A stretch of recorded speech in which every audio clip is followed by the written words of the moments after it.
W11।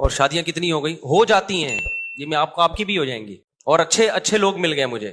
لیکن میں جیسے جیسے دیکھ رہا تھا کہ میری شادیاں ہو رہی ہیں، بچے پیدا ہو رہے ہیں، میری سورس آف انکم آٹومیٹیکلی بڑھ رہی ہے. ایسے ایسے ذرائع سے رزق مل رہا ہے جہاں سے تصور بھی نہیں تھا. ایسے ایسے ذرائع سے رزق مل رہا ہے جہاں سے تصور بھی نہیں ہے. اب میں ان کو واقعات سناؤں آپ کے ہوش اڑ جائیں گے. کیسے کیسے ذرائع سے ضرورتیں پوری ہو رہی ہیں، اسٹاک کچھ بھی نہیں ہو رہا، ایک ڈھیلا بھی جمع نہیں ہو رہا ہے، لیکن مجھے فکر نہیں ہے کہ کل کہاں سے کھاؤں گا، کل کہاں سے، اگلے مہینے. بھائی جب اب تک اللہ نے رکھا ہوا ہے نا تو آگے بھی ہو جائے گا. پھر ایک دن مجھے میرے گھر میں بڑا خرچہ آ گیا، ایک بڑا خرچہ. یعنی ڈاکٹر نے کہا بھی ڈلیوری آپریشن سے ہوگی. آپریشن کے پیسے نہیں تھے میرے پاس. بچہ پیدا ہونے کا وقت آیا اور ڈاکٹر نے کہا بڑا آپریشن ہوگا، اور بڑے آپریشن میں اچھے خاصے پیسے لگ جاتے ہیں. وہ پیسے میرے پاس بولو نہیں تھے. سمجھتے ہو کہ نہیں سمجھتے؟ تو میں کیا کرتا بھائی، کوئی بات نہیں. میں سسرال سے فون آیا، پیسوں کی ضرورت تو نہیں ہے. میں نے کہا بالکل ضرورت نہیں ہے. دوست احباب نے کہا پیسوں کی ضرورت تو نہیں ہے. میں نے کہا بالکل بھی ضرورت نہیں ہے، میرے پاس پیسے ہیں کہاں سے، مجھے نہیں. پیسے دماغ لڑایا کہ کیا کرو. کوئی بات نہیں، گھر میں ایسی چیزیں ہوتی ہیں بھیج دو اس کو یار. کیا خیال ہے بھائی گھر میں سب چیزیں بیچ دو یار، ابھی ضرورت پوری کرو. کوئی بات نہیں، پھٹے پہ سوئیں گے یار، کیا ہے اس میں. بھیک مانگنے سے بہتر ہے لوگوں کے سامنے اپنی غربت اور بھیک مانگنے سے بہتر ہے پھٹے پہ سو جاؤ.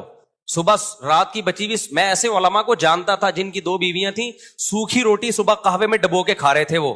نہیں یہی بات میرا خیال ہے سمجھ میں. ایسے غریب لوگ بھی میرے علم میں ہیں. تو ہم نے کہا یار ہم بھی کس پہ آ جائیں گے. تو اب میں نے غور لڑایا تو مجھے ایک بکری نظر آئی اپنی، ایک اضافی. میں اس کے پاس گیا، اس سے میں نے معذرت کی. ٹھیک ہے، وہ ایک اضافی چیز تھی، اس کی طرف دماغ نہیں جا رہا تھا میرا. میں نے کہا میں آپ سے معذرت چاہتا ہوں، آپ کو بھیٹ چڑھانا پڑ گیا ہے مجھے. ٹھیک ہے، سمجھ میں آ رہی ہے بات. اللہ کا کرنا یہ ہوا کہ ہمارے ایک دوست آئے، بہت ہی قریبی جگری دوست. انہوں نے مجھے کچھ پیسے قرض میں دے دیے بغیر مانگے. ان کو پتا تھا کہ یار مفتی صاحب کا ابھی کیس ہے، ابھی اچانک ان کے لیے پیسوں کا انتظام کرنا مشکل ہوگا. وہ آئے، انہوں نے مجھے پیسے دیے.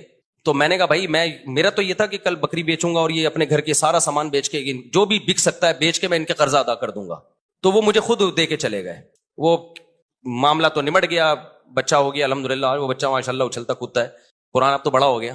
اس کو نہیں پتا، اس کو بھی یہ واقعہ نہیں پتا کہ تو کیسے پیدا ہوا ہے. گھر والوں کو بھی نہیں پتا، یہ بھی بتا دوں. میرے گھر والوں کو بھی معلوم نہیں، میرے سسرال کو بھی پتا نہیں. یہ پہلی دفعہ میں آپ کے سامنے شیئر کر رہا ہوں. اور یہ بھی اس لیے شیئر کر رہا ہوں کہ لوگ بہت تانے دیتے ہیں آج کل نا، الٹی الٹی باتیں بہت کر رہے ہیں میرے خلاف. تو میں نے کیا کیا، وہ ایک صاحب ہمارے قریبی دوست تھے.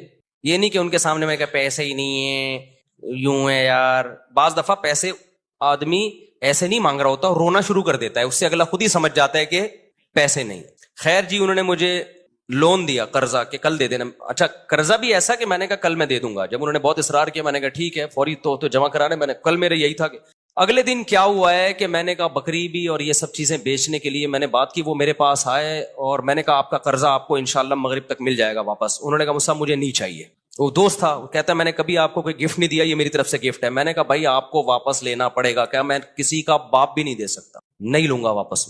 میں اندر سے جتنا خوش ہو رہا تھا یہ میں جانتا ہوں، اور کون جانتا ہے؟ اللہ جانتا ہے. اندر سے جو میں خوش ہو رہا تھا نا کہ میری اتنی بڑی ٹینشن اس نے کیا کر دی، دور کر دی. اور ایک ایسے آدمی نے جس سے کبھی گفٹ اور تحفے تحائف کا کوئی لین دین زندگی میں رہا ہی نہیں ہے. یعنی ایسا ہوتا ہے نا کہ بعض لوگ ہوتے ہیں جو تبادلے چل رہے ہوتے ہیں، ایک ایسا آدمی. تو میں اس کو بار بار اصرار کیا. اب کیا ہوا ہے کہ میرا دل تو چاہا کہ میں بے تحاشا شکر ادا کروں اس کا، لیکن میں نے شکر بھی زیادہ ادا نہیں کیا. پوچھو کیوں؟ اگر میں اپنی خوشی کا اظہار کرتا نا اس کے سامنے کہ میں بہت خوش ہوں، اس کے ذہن میں یہ بات آتی کہ یہ بیچارہ بہت غریب ہے تبھی اتنا خوش ہو رہا ہے، وطن اتنی رقم پہ کوئی اتنا زیادہ خوش بولتے کیوں نہیں ہے. میں سمجھا پا رہا ہوں اپنی بات. نارملی شکریہ ادا کیا میں نے، دعائیں بہت کی پھر اس کے لیے اللہ سے گڑ گڑا کہ اللہ اس نے میری اتنی بڑی ٹینشن دور کر دی تو اس کے مال میں برکت دے، اس کے رزق میں برکت دے. اس کو کیا پتا کہ اس نے میرے ساتھ کیا ہے. لیکن میں نے اس کا زبان سے زیادہ شکریہ ادا نہیں کیا، کیونکہ آپ کسی کو ایک اماؤنٹ دیں اور وہ بچھا چلا جائے، اس کے دل میں آ سکتا ہے کہ لالچ پیدا ہو گئی، یہ دوبارہ بھی نکلوانا چاہ رہے ہیں. اس کے دل میں آ سکتا ہے اچھا یار ہمیں تو پتہ نہیں تھا ان کے مالی حالات اتنے خراب چل رہے ہیں، یہ اتنی سی رقم پہ اتنا خوش ہو جائیں گے. لیکن میں نے دعائیں اس کے لیے بہت. جب اللہ نے میری مالی حالات اچھے کر دیا، بہت اچھے حالات ہیں، پھر میں نے اس کو یہ واقعہ سنایا. میں نے کہا آپ نے جو 12 سال پہلے میرے ساتھ تعاون کیا تھا نا، آپ کو نہیں پتا تھا آپ نے کتنی بڑی خدمت کی، لیکن میں نے اتنی دیر آپ کے لیے بیٹھ کے دعائیں مانگی، اتنا بڑا احسان کیا آپ نے میرے اوپر. میں نے کہا اس وقت میں نے اس لیے شو نہیں کیا کہ آپ سمجھتے پتہ نہیں یار یہ کیا چل رہا ہے مارکیٹ میں، سمجھتا ہے کہ نہیں سمجھتا ہے. تو ایسے ہماری زندگی میں بہت کچھ آتا رہا، بہت سے رشتے ہمارے ریجیکٹ ہو گئے کہ جی اتنا تولہ سونا اتنا. ہم نے کہا جاؤ اتنے تولے سونا. انہوں نے کہا قرض لے لیں. میں نے کہا ہم جب بچہ بیمار تھا تو ہم نے قرض نہیں لیا یار, تو ہم اب شادی کرتے ہوئے قرض لیتا ہوا اچھا لگے گا؟ آدمی لوگ بولیں گے ہماری ایک ایک نہیں ہو رہی ہے, چوتھی کے لیے قرضے مانگ رہے ہیں. یہ تو عیاشی ہے نا. ہو گئی ٹھیک ہے, نہیں ہوئی تو بھائی ہم نے اس طرح سے اللہ کا شکر ہے زندگی گزاری. میں نہیں کہہ رہا کہ ہم سے کبھی کوئی اس بارے میں ہو سکتا ہے کچھ استغنا کے خلاف کام ہو گئے ہوں تو, لیکن مقصد آپ کو بتانے کا یہ ہے کہ ہم اس وقت بھی خوش تھے, اس وقت بھی خوش تھے. اول تو میں کہتا ہوں ڈاکٹروں کے پاس آپ ایسے ہاسپٹل میں لے کے کیوں جا رہے ہو بچوں کو جہاں آپریشن ہوتا ہے؟ یہ بڑا مسئلہ آج کل ڈاکٹروں نے بنا دیا, یہ خرچہ خامخواہ کے ذمے لگا دیا آپ کے. خیر بچے بڑے ہوتے گئے تو سارے خرچے پورے ہوتے گئے الحمدللہ. اب رپورٹ جو چل رہی ہے 15.16 کی رپورٹ چل رہی ہے تو اب تک بھی سارے خرچے پورے ہو رہے ہیں. اور پھر چوتھی تو میری اب ہوئی ہے نا. لوگ کہتے ہیں اب تو مول صاحب ریوو میں گھوم رہے ہیں تو شادیاں تو ہوں گی. بھائی 3 جو تھیں وہ اس حالت میں تھوڑی تھیں. تو جب آپ بچانے کی فکر کرتے ہو, دولت مند بننے کی کوشش کرتے ہو تو اسٹریس میں جاتے ہو. آپ کی بیسک ضرورتیں پوری ہوتی رہیں, خوش رہو, اللہ مزید پوری کرتا رہے گا.